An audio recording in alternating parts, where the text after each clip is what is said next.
Assalamualaikum warahmatullahi wabarakatuh. Perkenalkan, nama saya Nabila Safira, nomor BP 18 10 11 52630170. Saya berasal dari kelas Teknik Informatika 4. Kali ini, saya akan menjelaskan materi tentang optimalisasi SCM. Optimalisasi SCM terbagi atas 4 tahapan. Empat tahapan tersebut dibagi menjadi 2 kelompok, yaitu internal dan eksternal. Yang pertama, tahapan internal.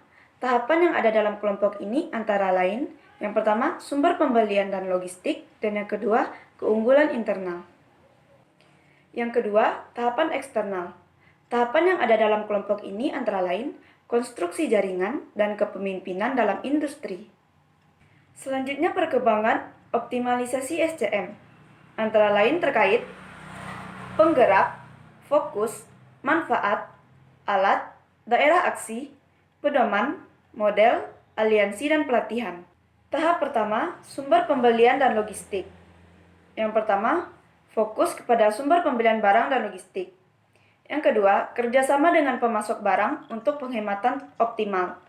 Yang ketiga, strategi yang terdiri dari partnering dan outsourcing. Perkembangan tahap pertama.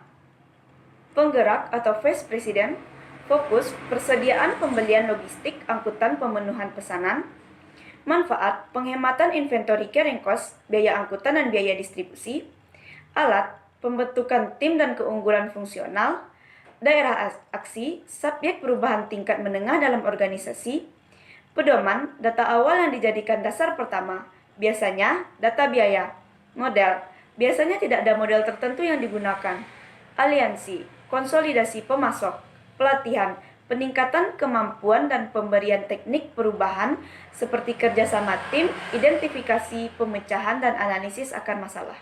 Kemungkinan hasil tahap pertama, penghematan biaya pembelian 10 hingga 15%, pengurangan tingkat persediaan barang 10 hingga 20%, pengurangan biaya logistik 5-10%, kesadaran akan cycle time meningkat, biaya konsultan meningkat untuk perubahan atau penambahan sistem baru, beberapa bidang perbaikan dapat dikenali untuk langkah lebih maju.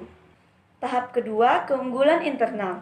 Peralihan tahap 1 ke 2 bukan sesuatu yang mudah, karena banyak kendala dan kesulitan, yaitu resistensi atas perubahan, kurang memberikan pengakuan atas keberhasilan, keterbatasan tenaga yang mempunyai kemampuan, kepuasan atas keadaan status quo, menurunnya motivasi, kekurangan tepatan dalam ramalan, kurang menggunakan teknologi informasi, dan kurang kepercayaan. Perkembangan tahap 2, penggeraknya yaitu pimpinan supply chain, fokusnya yaitu desain ulang proses dalam perbaikan sistem, manfaatnya yaitu prioritas perbaikan jaringan, alatnya benchmarks, daerah aksi, tingkat lebih luas, pedoman, pemetaan proses, model supply chain dalam perusahaan, aliansi yaitu mitra terbaik, pelatihan yaitu kepemimpinan. Kemungkinan hasil tahap 2, penghematan tambahan sebesar 5 hingga 8% dalam biaya pembelian, penghematan tambahan dalam biaya logistik sebesar 3 hingga 5%, tingkat persediaan barang menurun sebesar 5 hingga 10%, kenaikan produktivitas konsultan mulai terlihat secara cukup signifikan. Tahap ketiga, konstruksi jaringan.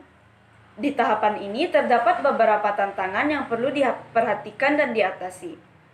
Maka dari itu, kita harus mencari cara peningkatan efisiensi dari luar perusahaan dan meneruskan upaya-upaya mencari peningkatan efisiensi di dalam perusahaan. Perkembangan tahap 3. Penggeraknya yaitu pimpinan unit bisnis, fokusnya yaitu peramalan perencanaan, layanan pelanggan antar perusahaan, manfaatnya yaitu kinerja mitra terbaik, alatnya matrix, database, dan e-commerce, daerah ASI yaitu organisasi total, pedomannya model biaya yang paling maju diferensiasi proses, model antar perusahaan, aliansi formal, pelatihannya kemitraan. Tahap keempat, kepemimpinan dalam industri. Di tahapan ini terdapat pemenuhan visi masa depan, yang diperlukan keterlibatan total dari semua tim manajemen di seluruh jajaran SCM. Perkembangan tahap keempat, penggeraknya yaitu tim manajemen, fokusnya konsumen jaringan, Manfaatnya keuntungan jaringan, pendapatan yang menguntungkan, alat intranet, internet, sistem informasi maya, daerah aksi, perusahaan penuh, pedoman, ketertarikan permintaan dan penawaran, model pasar global, aliansi, usaha bersama atau joint venture, pelatihan, proses jaringan.